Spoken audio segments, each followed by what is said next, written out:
জীবন কঠিন জীবন। আমি ৩৭ বছর উকালতি করি, ৩৭ বছর উকালতি করি।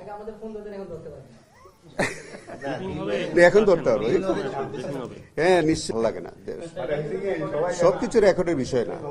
আপনারা রেকর্ড করতে পারেন, কিন্তু এগুলো রেকর্ড করে কি হয় না। আমি ধরেন এর আগে যখন আমরা দ্রুত বিচারে কাজ করছি, এটিএন বাংলার মাহমুদুর রহমান মান্না, আমি জানি না ভাই he is Mahmudur Rahman Manna, Mahmudur Rahman sorry Manna না, মাহমুদুর রহমান ভাই আছে। আজকের জাজমেন্ট এটার ব্যাপারে তো এইটা হচ্ছে যে আজকে যে জাজমেন্টটা আমাদের, সেটা ছিল ৭১ সালের মানবতা বিরোধী অপরাধ, এটার বিচার হয়েছিল এবং সেটি আইসিটি বিডি নাম্বার ৩ ২০১৪ মামলার নাম্বার ছিল। এই কেসটার মধ্যে ৩ জন আসামি ছিল, শেখ সিরাজুল হক মাস্টার, খান আকরাম হোসেন, আব্দুল লতিফ তালুকদার। তো আব্দুল লতিফ তালুকদার ওই বিচারের সময় তিনি মারা গেলেন, তার প্রসিডিংটা অ্যাভয়েড হয়ে গেল। আর সিরাজুল হক মাস্টার তিনিও একজন রাজাকার ছিলেন, তো তিনি সাজা ওই জাজমেন্ট হওয়ার পরে তিনিও সম্ভবত মারা গেছেন।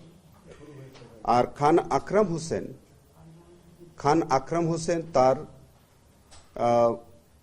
আমাদের ইন্টারন্যাশনাল ক্রাইমস ট্রাইব্যুনাল অ্যাক্টের ৩-২ small A, small G and small H, এই ৩টে সেকশনে চার্জ গঠন করা হয়েছিল। সেভারাল চার্জ ছিল, একটা আমাদের চার্জ নাম্বার 7 যেটা ছিল, that is under section 3(2) small A, G and H, read with section 4(1) of the International Crime Tribunal Act 1973 এই অভিযোগগুলো তার বিরুদ্ধে প্রমাণ হয়েছিল।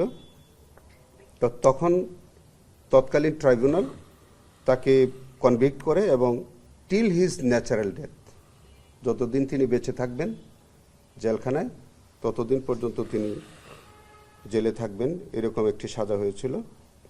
তারপরে সেটি তারা আপিল ফাইল করেছিলেন। আপিলটা আমি দায়িত্বভার গ্রহণ করার আগেই সেই আপিলটা শুনানি হয়েছিল। আমি শেষাংশে গতকালকে আইসিটির পক্ষে আমি আর্গুমেন্ট করেছি। আমাদের আর্গুমেন্টের জায়গাটা ছিল এই কেসটায়, আর্গুমেন্টের জায়গাটা ছিল সেটা, আমাদের প্রসিকিউশন কেসটা ছিল যে জনৈক ফ্রিডম ফাইটার ফজলুর রহমান, তিনি বাগেরহাটের তেলিগাতি নামক একটি জায়গায় তিনি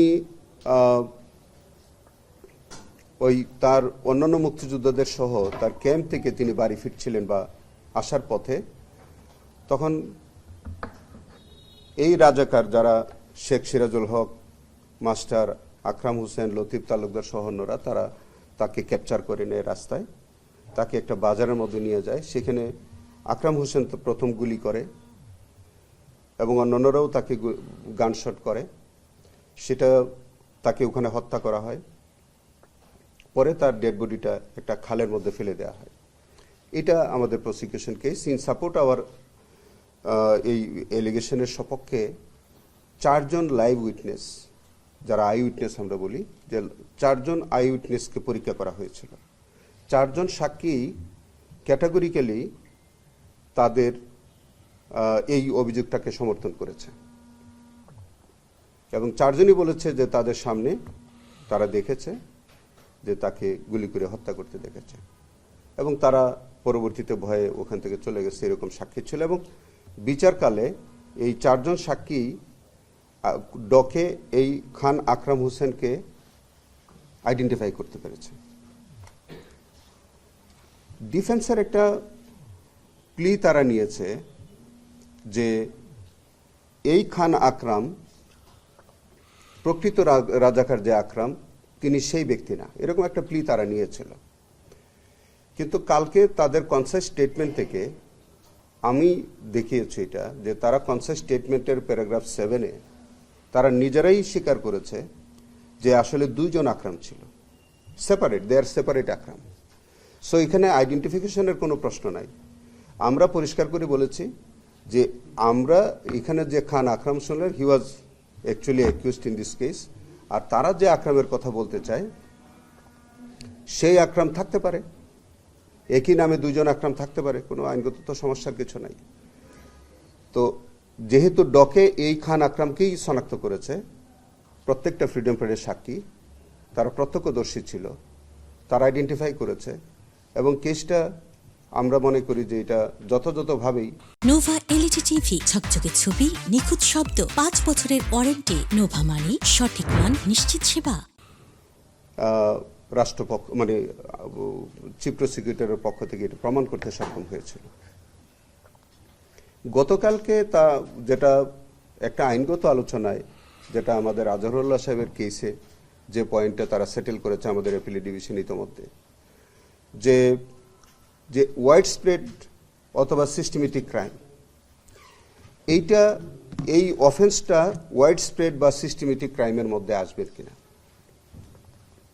যদিও আপনারা জেনে থাকবেন যে এটা ইতিমধ্যে আমাদের 24 সালে কিন্তু এই অংশটা, আইনের এই ব্যাখ্যাটাই আমাদের পূরণ করার জন্য আমাদের একটা আইন সংশোধন হয়েছে। এখন ওয়াইড স্প্রেড বা সিস্টেমেটিক ক্রাইমের এই অংশটা আমাদের আগের যে সেকশনটা ছিল 3(2) এর মধ্যে এটা কিন্তু অ্যামেন্ডমেন্ট হয়ে গেছে। তখন ওটা ছিল না, কিন্তু সেটা আব্দুল কাদের মোল্লার জাজমেন্টে, আমাদের তৎকালীন চিফ জাস্টিস হি ওয়াজ অথর জাজ, তার জাজমেন্টে তিনি বলেছিলেন ওইটা যে ওইটা ওয়াইড স্প্রেড বা সিস্টেমেটিক ক্রাইমের ওইটা প্রয়োজন হবে না, যে অফেন্সটা আছে সেটা ওইটার আওতায় আসবে। কারণটা আমি ব্যাখ্যা করে বলি আপনাদেরকে। বিষয়টা হচ্ছে 71 সালে রাজাকার বাহিনী যেটা গঠন করা হয়েছিল, আমি মনে করি যে আমি ভবিষ্যতে যদি এরকম কেস হয়, আমি এই ব্যাখ্যাটা আমি আদালতের সামনে আমি তুলে ধরতে চেষ্টা করব। আমি গতকালকেও আমি বলেছি সেটা, যে এই যে ওয়াইড স্প্রেড বা সিস্টেমেটিক ক্রাইমের যে প্রসঙ্গটা আনা হয়, 71 সালের মানবতা বিরোধী অপরাধের সবটাই সিস্টেমেটিক এবং ওয়াইড স্প্রেড অ্যাটাক বা ক্রাইম ছিল। কেন ছিল? তখন 71 সালে রাজাকার বাহিনী একটা গঠন করা হয়। সেই রাজাকার বাহিনীর একটা অ্যাসাইনমেন্ট ছিল to act all over the country. এটা কিন্তু কোনো ইন্ডিভিজুয়াল অ্যাক্ট ছিল না, ব্যক্তি বিশেষ কোনো অফেন্স না। এটা রাজাকার বাহিনী তখন তারা গঠন করে, তাদের প্রত্যেকটা বাহিনীর সদস্য সারা বাংলাদেশের প্রত্যেকটি আনাচে কানাচে তারা কিন্তু এই হত্যাকাণ্ডের মতো বা অন্যান্য মানবতা বিরোধী অপরাধের মতো ঘটনাগুলো তারা ঘটিয়েছে। সো এখন পার্টিকুলার কোনো এক জায়গায় কোনো রাজাকার বাহিনীর কোনো মেম্বার তারা যদি কোনো কাজ করে, তাহলে এইটা কিন্তু ওই ওয়াইড স্প্রেড বা ওই সিস্টেমেটিক ক্রাইমসেরই একটা অংশ বলে গণ্য হবে। এনিওয়ে, এই প্রসঙ্গটাই গতকালকে তারা প্রসঙ্গটা উঠেছে, যেহেতু ইতোমধ্যে জনাব আজহারুল্লাহ সাহেবের কেসে একটা জাজমেন্ট হয়েছে আমাদের অ্যাপিল ডিভিশনের, এবং এই জাজমেন্টটা যেহেতু এখন পর্যন্ত বহাল আছে, এটা ওভাররুল না হওয়া পর্যন্ত we are bound by that judgement. So এই আলোকেই সম্ভবত এই জাজমেন্টটা আজকে যেটা হয়েছে, ওই রায়টাকে ফলো করেই হয়তো আমাদের মাননীয় বিচার আজকে অ্যাপিল ডিভিশন হয়তো সেই সিদ্ধান্ত নিয়েছেন। আসামিকে মামলা থেকে খালাস দিয়েছেন, তাদের আপিলটা অ্যালাউ করেছে। আমরা একই সাথে বলি যে এটা জাজমেন্ট, পূর্ণাঙ্গ জাজমেন্ট পাওয়ার পরে আমরা একটু দেখে তারপরে আমাদের আইসিটি ট্রাইব্যুনালের পক্ষ থেকে যদি আমাদের কোনো কিছু করণীয় থাকে, তখন সেইভাবে আমরা আইনগত পদক্ষেপ নেব আফটার রিসিভিং জাজমেন্ট। যদি আমাদের কোনো কিছু করণীয় থাকে সেটা আমরা তখন জাজমেন্ট দেখার পরে আমরা দেখব। হ্যাঁ, আমি যতটুকু জানি যে 2023 সালে আরেকটি মামলা দায়ের হয়েছিল, যেখানে খান আকরাম হোসেন নামে আরো একজন তার মৃত্যুদণ্ড হয়েছিল। তবে এখানে ওই মামলাটা পরবর্তীতে আসলে কি হয়েছে? না, ওইটা আমি শোনেন, আমরা রেকর্ডের বাইরে কিচ্ছু বলার কোনো সুযোগ আমার নাই। যে মামলাটা গতকালকে ছিল, এই মামলার মধ্যে আরেক আকরামের বিচার টিচার সম্পর্কে কিন্তু কোনো কিছু রেকর্ডে নাই। সো আমরা এভিডেন্স বা রেকর্ডসের বাইরে অন্য কোনো বিষয়ে আমরা ব্যক্তিগত নলেজ থেকে আমার কিচ্ছু বলার কোনো সুযোগ নাই। আপনি যেটা বলছেন আমি জানি না, যদি হয়েও থাকে সেটা অন্য আকরামের হয়ে থাকতে পারে, কিন্তু ওই আকরামের সাথে এই আকরাম হোসেনকে জড়িয়ে ফেলার কোনো সুযোগ নাই। এটা সেপারেট আকরাম, এটা তারাও কিন্তু স্বীকার করেছে এটা কিন্তু ডিফেন্সও স্বীকার করেছে। বরঞ্চ তারা কি বলেছে শুনবেন, তারা বলেছে যে ওই আকরাম, মানে তাদের ডিফেন্স টুইটার ছিল এরকম যে ওই আকরাম রাজাকার ছিল, আর এই আকরাম 13-14 বছর উনি ইন্ডিয়াতে লোক সেফলি পাচার টাচার করে দিয়েছে, সাহায্য করেছে। তার মানে বোঝা গেল যে তাদের কেস অনুযায়ীও কিন্তু 2টা আকরাম ছিল এবং 2 আকরামেরই সাজা হয়েছে যদি আপনার বক্তব্য হয়। এই আকরামেরও সাজা হয়েছে, ওই আকরামেরও সাজা হয়েছে এবং ন্যাচারালি তাই হয়েছে। আমাদের তো ডেফিনেট কেস হলো আকরাম অফ জয়নাল আবেদিন, আর ওই আকরাম হচ্ছে আকরাম অফ মুক্তার হোসেন। তার পিতার নাম মুক্তার হোসেন আর এই আকরামের পিতার নাম হচ্ছে জয়নাল আবেদিন। সো একটার সাথে আরেকটাকে গুলিয়ে ফেলার কোনো সুযোগই নেই। আমরা we had a very well proved case. Honourable supreme court on the point of যে ল পয়েন্ট, যেটা আমাদের মিস্টার আজহারুল্লাহ সাহেবের জাজমেন্টে যে পয়েন্টটা নিয়েছে, সেই জাজমেন্টের ভিউ থেকেই আজকের এই জাজমেন্টটা করা হয়েছে বলে আমরা মনে করি। তো সেটাই সবকিছু দেখে টেখে আমরা পরে যা করণীয়, যদি কিছু করণীয় থাকে ইনশাল্লাহ আমরা করব। আর এইটা 5ই আগস্টের ঘটনা না, 5ই আগস্টের পরের না, এটা হলো 71 সালের মানবতা বিরোধী অপরাধের ঘটনা। Thank you so much. একটা বিষয় হলো যে বিষয়টা মানে অনেকটা এম্বারেসিং আমাদের জন্য। নানা রকমকে আলোচনা হচ্ছে আপনাদের প্রসিকিউশন নিয়ে, নানা সমালোচনা। আমি একটু জাস্ট একটু এই হার্শ রিয়েলিটি আপনাকে তো ফেস করতে হবে। অন্য প্রসঙ্গে একটু আজকে আমি উত্তর দিন না, প্রশ্নটা শুনেন, কোনো কিছু মনে করেন না। প্রশ্নটা হলো যে আমরা বাইরে থেকে অনেকে শঙ্কা করছে যে এই ধরনের দ্বিধাদ্বন্দ্ব, এরকম নানা আলোচনা সমালোচনার মাঝে বিচারটা থমকে গেল কিনা, বিচারটা আগাবে কিনা। তো সব মিলিয়ে সার্বিকভাবে আপনি যেহেতু এখন প্রসিকিউশনের অভিভাবক, দুই পক্ষের নানা রকম অভিযোগ আসছে, পাল্টা অভিযোগ আসছে, এইসব বিষয়গুলো আসলে মানে সামনের দিনে বিচারকে প্রভাবিত করবে কিনা ট্রাইব্যুনালের? একদম না, কিচ্ছু বিচারকে প্রভাবিত করবে না।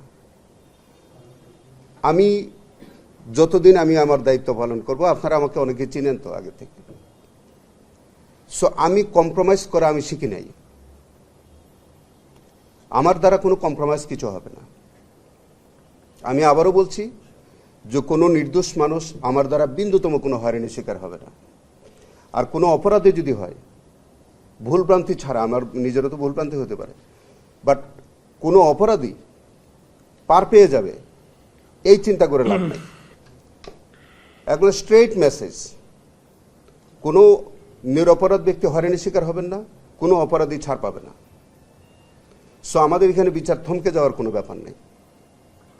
আমাদের আভ্যন্তরীণ একটা ফ্যামিলিতেও তো অনেক কিছু হয়, তাই বলে কি ফ্যামিলিটা চলে না? আপনি ধরে নেন এটা আমরা আইসিটি ট্রাইব্যুনাল আমরা যারা কাজ করি, আমরা একটা পরিবারের সদস্য। আমাদের আভ্যন্তরীণ অনেক কিছু হলে হতে পারে, কিন্তু এইটা আমাদের বিচারের সাথে কোনো সম্পর্ক নেই। আপনারা দোয়া করবেন, আপনাদের সহযোগিতা চাই।